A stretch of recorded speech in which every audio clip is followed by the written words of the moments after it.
All right, welcome to Unit 3, Age of Exploration and Global Exchange.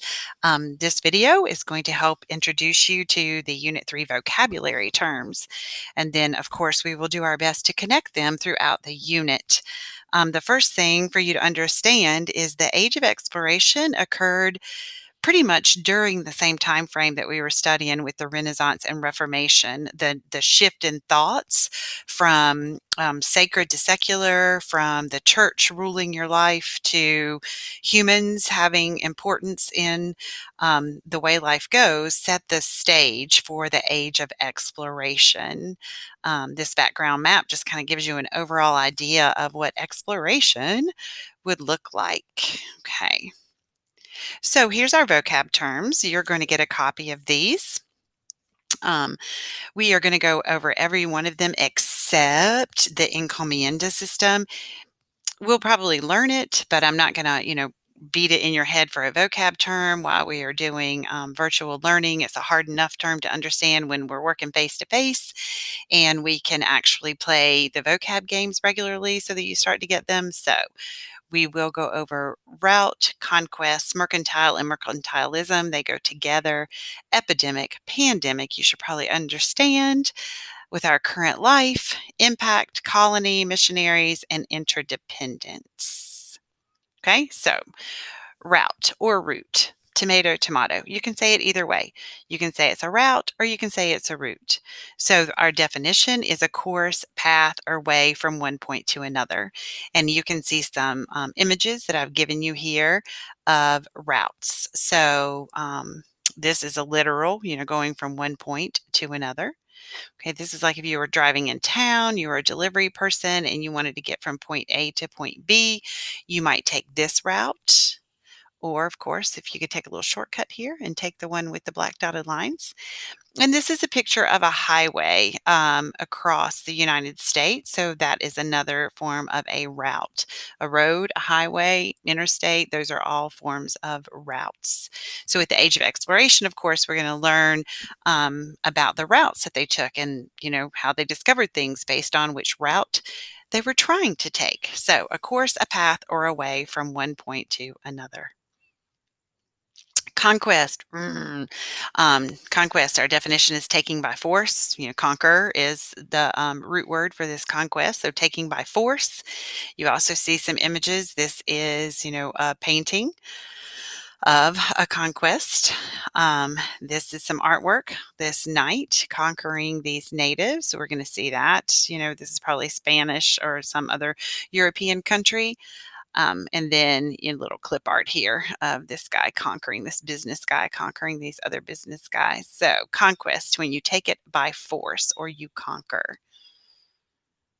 Mercantile and mercantilism, obviously, they go together. Mercantilism is a bigger word of mercantile, and merchant is part of this. We talked about that in the last unit. A merchant is someone who sells things. So their actual store would be their mercantile, where they are engaged in trade or business. Modern day mercantiles that you could think of would be like our grocery stores, Food Lion, Lowe's, Aldi.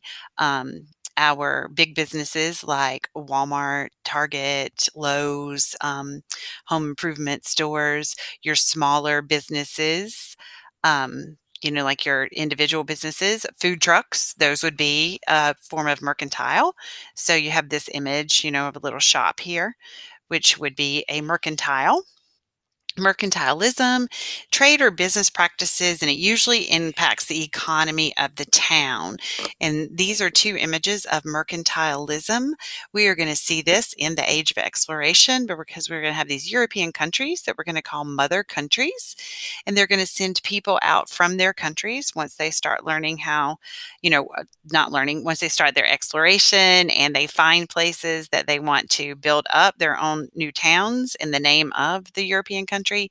Mercantilism is going to be this cycle here where the mother country has sent out the colonies, and the colonies are responsible to send back the resources from that new area, resources like gold, silver, fur, lumber, and foods. The mother country makes things out of this gold, silver, fur, lumber, and foods, and then they send it back to the colonies. So here's another image of mercantilism in terms of what we're looking at in this unit.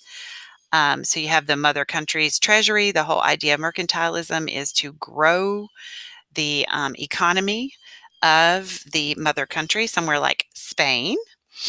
And then you have this image where you have the balance of trade. You want more exports to come to the mother country from the colonies, and the mother country have to take in fewer imports from other countries. So we'll expand on this obviously as we learn through the unit, but this is one of our vocabulary terms. Epidemic. So an epidemic is a temporary but rapid spread of disease from person to person in a local area or region. So usually our flu season is an epidemic. It's located just in our little areas. It happens pretty fast. People get over it. So that's an epidemic. It's different from a pandemic because it just happens in one area. It doesn't happen around the world. So these images, you have this person, maybe they have a cold or they have the flu, and then they go to school or they go to work, and these three people are become infected from this person having the cold or the flu. They take it home to their families, and then we have one of our wonderful flu epidemics that we tend to have in January and February of every year. This image here also shows you an epidemic. So whatever is going on with these yellow bubbles, whatever disease this is supposed to represent is only happening in this area of Central and South America. So that would be an epidemic. Pandemic, word that you should definitely get based on what we are living in life right now, this history that we are living in with the coronavirus COVID-19 pandemic. A temporary but rapid spread of disease from person to person throughout an entire country or the world.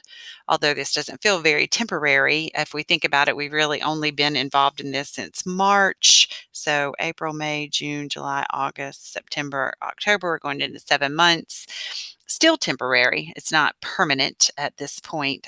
So therein lies that part of the definition. It has been a rapid spread of disease of the COVID from person to person throughout an entire country or the world. And the world we usually use with pandemic. So these are two images of pandemic. You can see the red is all over the world.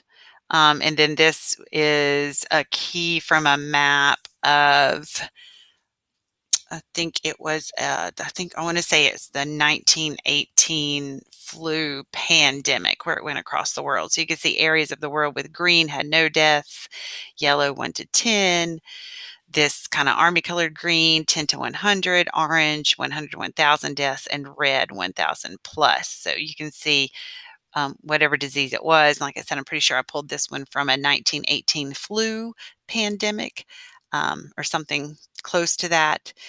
You can see that it affected the whole world. Okay, so pandemic. Another one of our Unit 3 vocab terms is impact. The definition we're using is to influence or affect. I have some different images that will help us to understand this word impact. Of course, we've got the car wreck. That's the easy one, impact, right? That car is impacting this car. It is influencing the direction that car is about to go, the effect it's going to have. It's going to cause damage to the orange car, probably to itself as well. All right, so this image, this is the effect of flooding. So if an area floods like this, people would have had to have left their homes really quickly. Maybe they would have had to been rescued.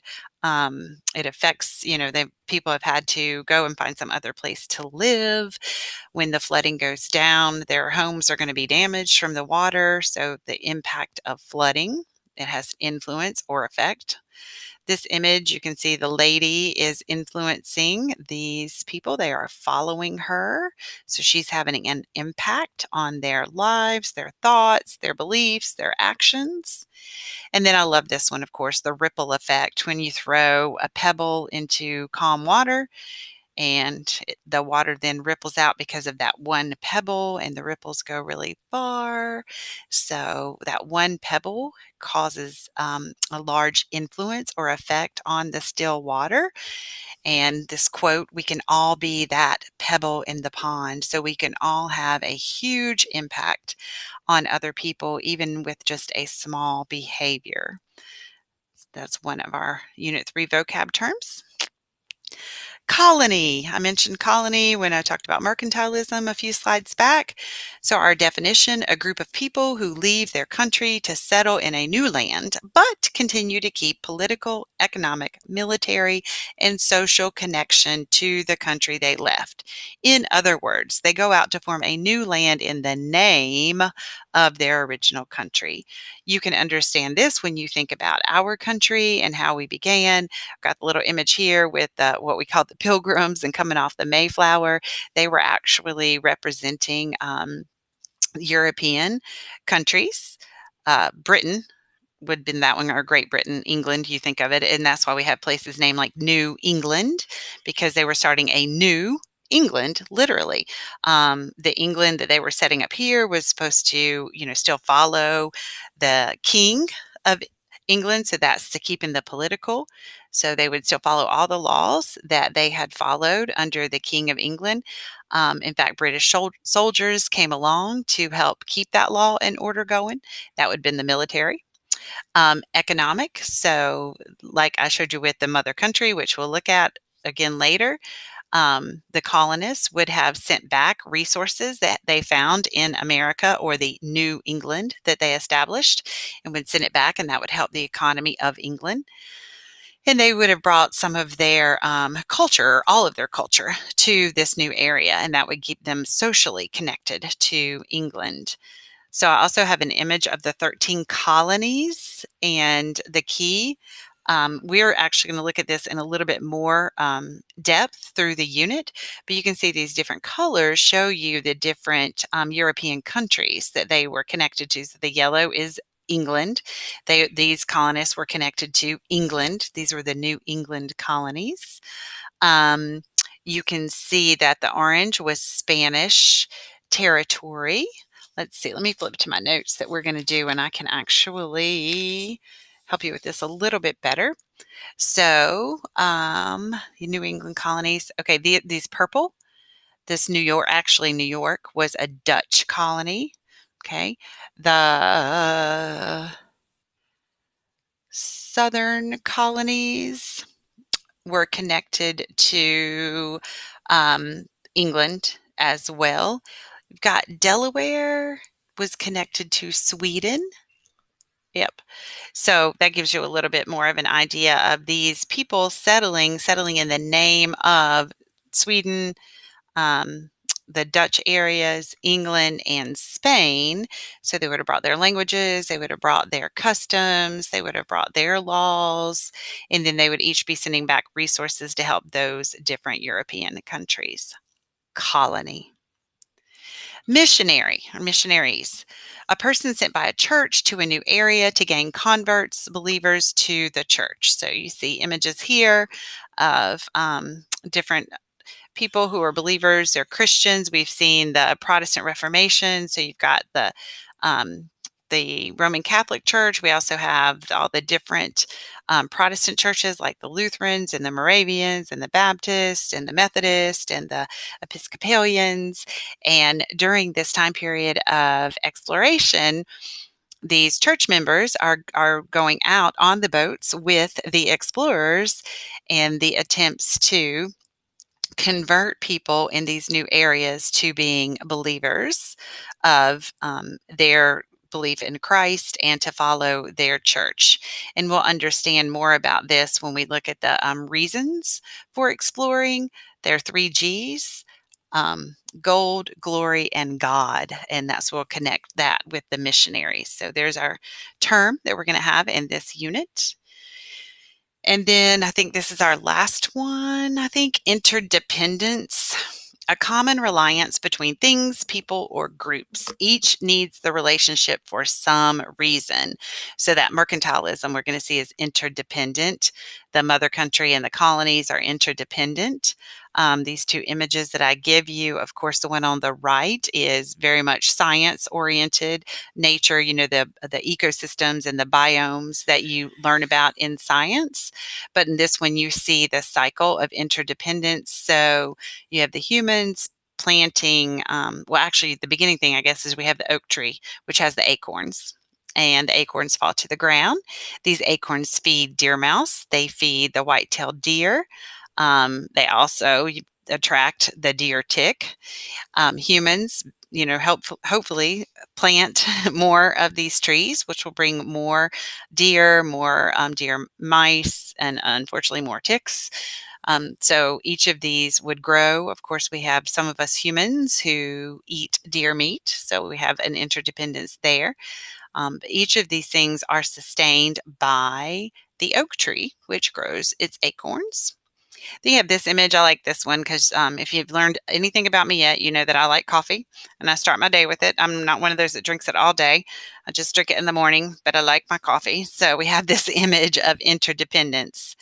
Um, so you've got the delivery guy of the coffee beans and the coffee cups, so he brings it to the coffee cafe, right?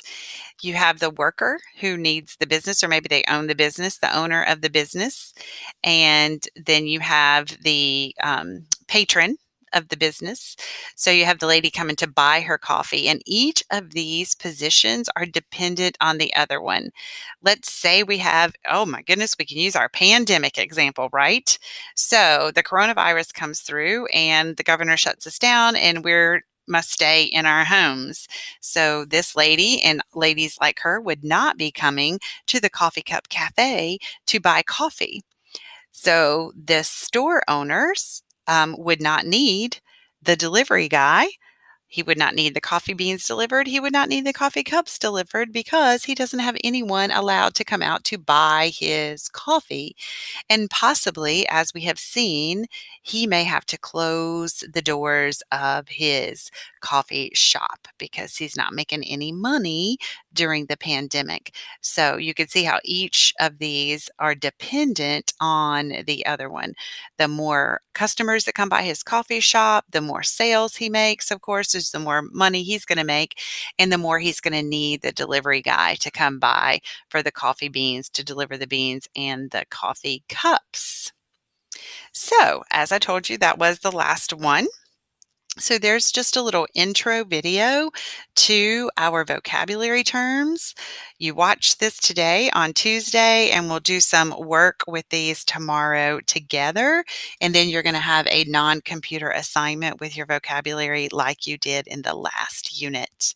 All righty. I will see you guys later.